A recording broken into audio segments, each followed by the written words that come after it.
Tanda ng ating pagtanda ang pagputi ng ating buhok. Pero bakit si Lola Shoni, ang kanyang puting buhok, nagiging itim ulit kahit hindi naman siya nagtitina? Naku-conscious ka ba sa dumadami mong uban o puting buhok? Hindi nakakabata, no? Pero hindi yan problema ng isang lola sa Kamiling sa Tarlac dahil ang pumuti na niyang buhok sa hindi malamang dahilan, unti-unti naman daw ngayong umiitim. Tinutubuan daw siyang muli ng itim na buhok? Pwede pala yun? Ba't ganon? Anong nangyayari sa kanya? Ano ang ginagamit niyang shampoo o sabon? Inggit ako eh. Meet Hair Majesty, ang 72 anyos na si Lola Shoni. Mga ilang buwan pa lang napansin ko, parang umiitim yung buhok ko. Dati puting-puti yan eh. Sa unang tingin, putim-puti pa rin naman ang buhok ni Lola. Pero kapag tinitigan ng malapitan ang bagong tubo niyang mga buhok sa kanyang anit, mapapansing itim na itim ang mga ito. Isang araw, pagtingin ko sa salamin, nakita ko yung buhok ko maitim na. Nagulat ako, dati maputi. Katakataka, lalo pat nasa lahi raw ni na Lola Shoni ang maagang pagputi ng buhok. Edad 40 na ako. May puti na akong buhok. Makati siya pag tumutubo. Naiinggit ako sa mga kaedad ko na walang puting buhok. Iisip ko talaga wala na, matanda na. Regular na shampoo lang din daw ang ginagamit niya. Ilang beses lang akong nagpakulay kasi nag-aanak ako ng kasal. Yung pinapakulayan ako ng apo ko. Hanggang sa kalagitnaan ng video call ni Lola Shoni sa isa niyang anak, napansin ang tila bagong tubo niyang itim na buhok. Nagulat nga kami, dati as in puting-puti hanggang sa roots yung buhok niya. Ngayon may mga tumutubong itim-itim na. Nagtaka nga kami, madam, kasi sinubuan na talaga siya ng itim na buhok. Ang apo tuloy ni Lola na si Osang na siyang tagabunot ng mga puti niyang buhok, nanganganib na mawalan ngayon ng racket. Pagka nagpapabunot po siya, piso po isang uban. Pero yung binibigay lang po niya madalas, 5 piso po. Ngayon po na-block po yung buhok po ni Inang Shoni. Nasasayangan na po ako kasi wala na pong extra income para po may pambili po ng tinapay po yung mga anak ko. At mula rin daw nung muling tumubo ang itim na buhok ni Lola Shoni, may naramdaman din siyang kakaiba. Katawan ko, parang sumisigla. Dati, naglalakad lang ako, kunting lakad lang. Ang dali kong mapagod. Ngayon, nakita mo naman, kahit ako lang mag-isang nagano, mas naging aktibo ako. At ang kanyang asset, tila bumabalik din daw sa kanyang kabataan. Suso ko, nagkakalaman. Baka, parang may connection. Bakit ang tanda-tanda ko na tumitigas yung suso ko? Sa tingin ko, may connection yung pag-itim ng buhok ko sa pagsigla ko. At hindi lang daw si Lola Shoni ang tila pabaligtad na umitim ang buhok, pati na rin daw ang kanyang tiyahin, ang 78 anyos na si Lola Lourdes. Umiitim na rin yung buhok niya. Puting-puti. Yung makintab pang pagkaputi. Lumalakas din daw ang kanyang resistensya. Bumabalik yung pagkasigla ko. Masaya man sa mga pagbabago sa kanilang katawan at kalusugan, hindi pa rin daw nila maiwasang magtaka. Bakit ngayon parang talagang merong team na? Paano kaya? Wala akong maintenance, wala akong vitamin, wala talaga.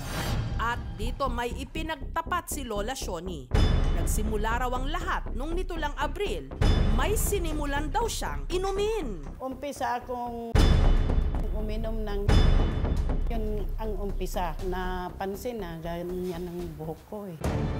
Ano nga ba ang ininom ni Lola Shoni? Natagpuan na nga ba nila ang sinasabing Fountain of Youth? Parang himala talaga.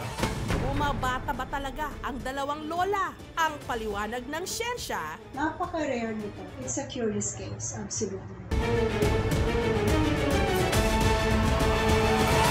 Susunod na. Ang 72 anyos na si Lola Shoni at 78 anyos niyang tiyahin na si Lola Lourdes na parehong puting-puti na ang buhok. Bigla raw tinubuan sa anit ng itim na buhok at sa mga nagdududa, isinusumpa nila. Hindi raw sila nagtitina. Mga ilang buwan pa lang napansin ko, parang umiitim yung buhok ko. Dati puting-puti yan eh. At may ibang parte pa raw ng kanilang katawan na tila bumabata rin. Suso ko, nagkakalaman. Bakit ang tanda-tanda ko na tumitigas yung suso ko? Sa tingin ko may koneksyon yung pag-itim ng buhok ko sa pagsigla ko. Hanggang may ipinagtapat na si Lola Shoni na may iniinom daw siya na sa kutob niya. Yun ang dahilan ng pag-itim ng kanyang buhok. Umpisa akong uminom ng gatas. Yun ang umpisa.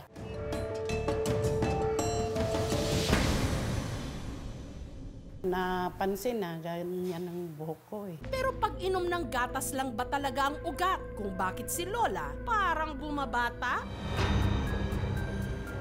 Nitong Biyernes, si Lola Shoni ipinakonsulta ng aming team sa dermatologist. Yung melanocyte na sinasabi na nagpuproduce ng melanin which causes the pigmentation of the hair. Siyempre, tumatanda tayo, nasisira o kaya namamatay yung hair follicle natin. Thus, nagpuproduce na siya ng mas konting melanin. Sa umpisa, grayish, silver, and then later on, puting-puti na yung hair kasi walang-wala na siyang melanin. Lilinisan natin ang scalp ni Lola just to make sure na wala tayong mga pigments dito na naiwan na itim at nag-relieve ng shadow. So, yan siya.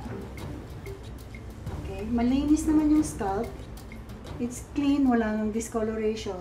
Ang muling pagtubo ng itim na buhok ni Lola sa kabila ng kanyang edad, ayon sa doktor, talaga raw napakapambihira. Napaka-rare nito. Namamangha din ako kasi kurang imposible. There's no way na yung puting buhok ay mangingitim pa. It's a curious case, absolutely.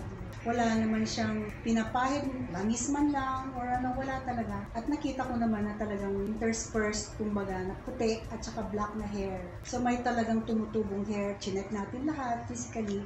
Wala man tayong alanganin na talaga siyang nagre-regrow yung black hair niya. Pero posible nga bang may kinalaman dito ang pag-inom niya ng gatas? Kape nga, sinasabi nila is a very good antioxidant na sinasabi nila na pampaitim nga ng buhok. Tapos yung milk naman is usually calcium at saka B-complex, which is talagang kailangan din yan sa pampapaitim ng buhok. Pero sa case ni Lola Shoni, hindi naman siya kasi nutritional deficiency. Sa age tsaka genetics na niya sa kanya. Wala namang dapat ikatakot si Lola Shoni kasi positive yung nangyayari sa kanya. Salamat na lang kasi sinabi ni doktora, talagang hindi ako nakatulog. Wala daw akong dapat ikatakot dahil hindi naman daw ako.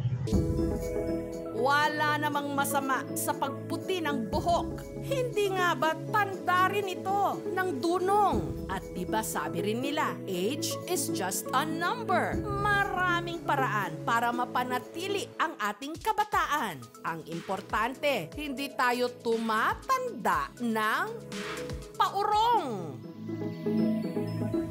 Thank you so much mga kapuso. Kung nagustuhan niyo po ang videong ito, subscribe na sa GMA Public Affairs YouTube channel. Don't forget to hit the bell button for our latest updates.